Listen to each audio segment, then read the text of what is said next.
The Amazon rainforest covers 9 countries in South America: Brazil, Peru, Colombia, Venezuela, Ecuador, Bolivia, Guyana, Suriname, and French Guiana. The climate of the Amazon rainforest is hot, humid, and damp. It has an average temperature of 27 degrees Celsius and receives at least 80 inches of rainfall per year. The Amazon rainforest is home to 427 mammal species, 1,300 bird species, and 378 reptile species, and 400 amphibian species.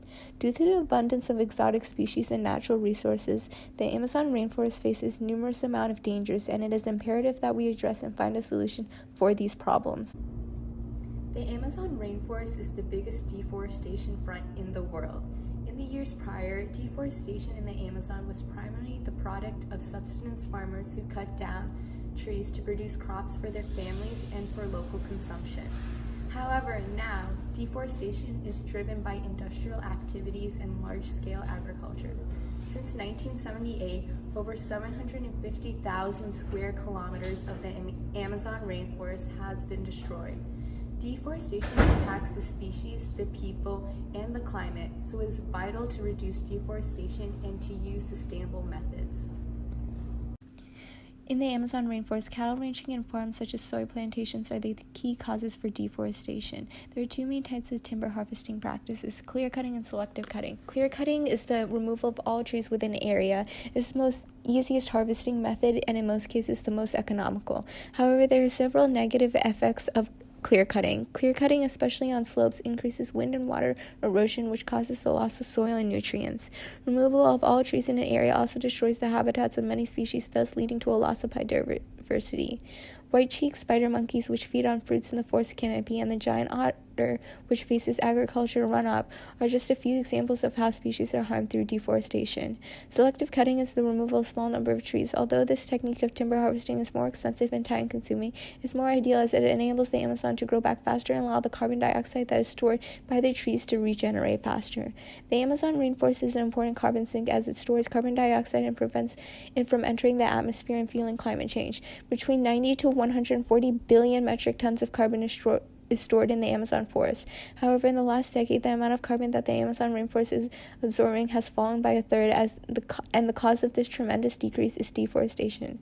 There are several solutions to combat deforestation in the Amazon rainforest. One of the major ones is to keep expanding it as a protected area. The push for more protected areas helps fight illegal logging and protect indigenous people. Another solution is improved law enforcement. The Amazon rainforest is such a vast amount of area, so it is difficult to monitor. But with increased law enforcement, thousands of kilometers of the Amazon can be saved.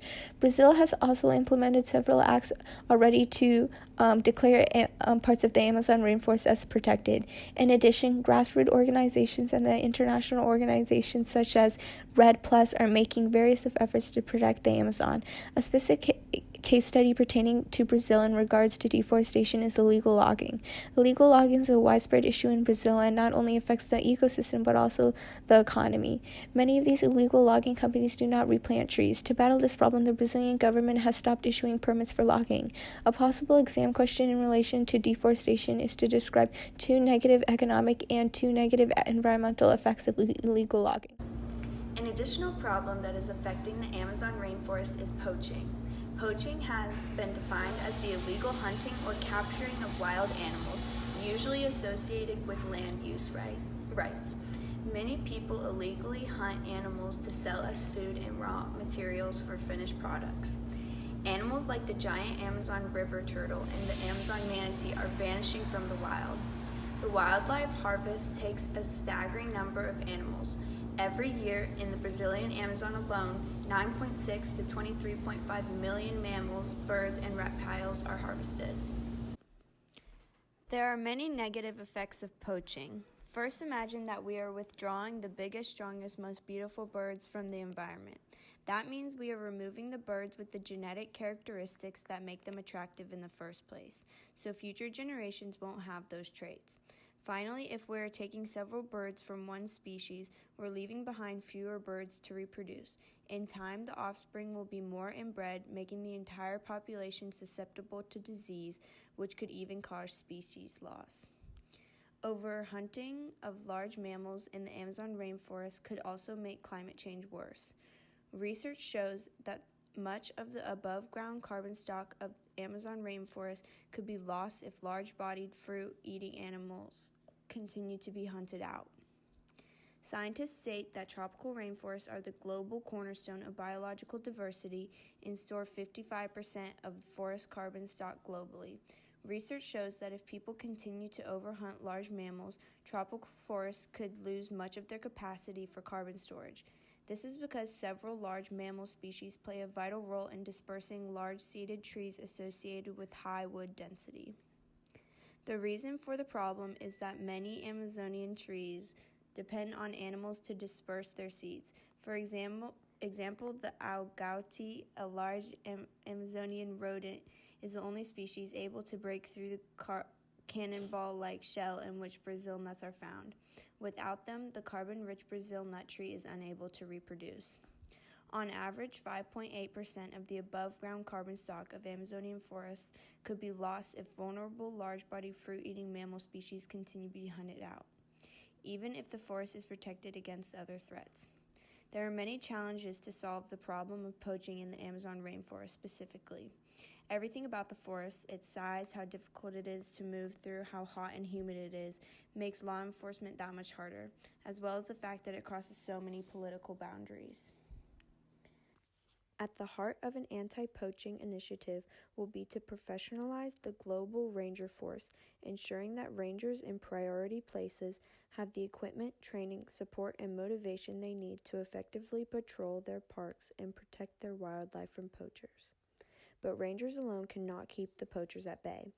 They need the eyes and ears and firm backing of local communities, which is why the initiative will also need to advocate for enhanced community management of natural resources and for the equitable distribution of benefits.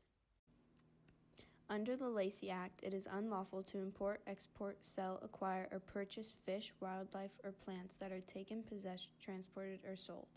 In 2008, the Lacey Act was amended to include a wider variety of prohibited plants and plant products, including products made from illegally logged woods for import. When the Lacey Act was passed in 1900, it became the first federal law protecting wildlife. It enforces civil and criminal penalties for the illegal trade of animals and plants.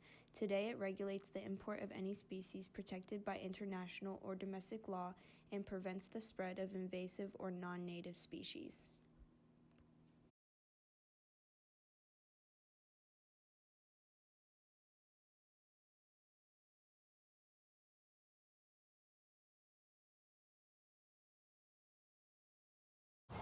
Man-made dams are everywhere, and even in my own community, there's a large one that affects the natural flow of the water from the lake and the wildlife that lives and survives off the river.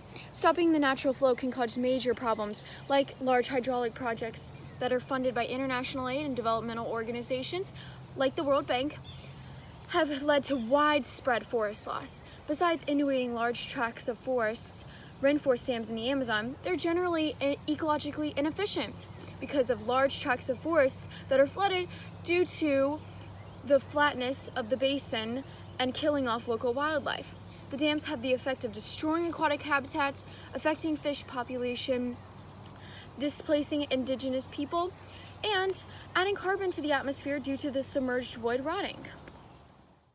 Tropical rainforest waters are highly threatened today by hydroelectric projects, erosion from deforestation, overfishing, and poisoning from oil and chemical spills. The effects from the degradation of these waters are widespread, inflicting damage on the global economy, the environment, and the local people.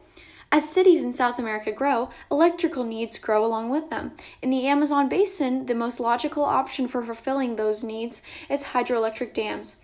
They obtained satellite images and studied them looking for clues. Their analysis led to two important findings. The first was that there are more hydroelectric dams plants in operation in the Amazon basin than they have been reporting through official channels. The other involved the impact that hydroelectric dams on areas downstream. Building a dam can have a permanent impact on organisms that live in the river, such as spawning fish. The Dorado, for example, historically swims more than 3,000 miles to deposit its eggs, but now it's disappearing because it cannot get past the dams that humans have built. Any hydroelectric project needs to be thoroughly reviewed with an environmental impact assessment. This is a solution that needs to be in place for new energy alternatives should be explored which mitigate negative impacts on the environment. Current legislation only partially considers policies for national and international waters, and the licensing process to approve large infrastructure projects have been simplified and weakened. At the basin scale, it is critical to revitalize, improve, and expand policy instruments such as the Amazon Corporation Treaty Organization and to build new international actions based on existing legal instruments already available in Brazil. And some essay questions to think about is explain how electricity is generated at a hydroelectric dam, identify an economic benefit other than hydroelectric power generation and control of downstream flooding associated with dams.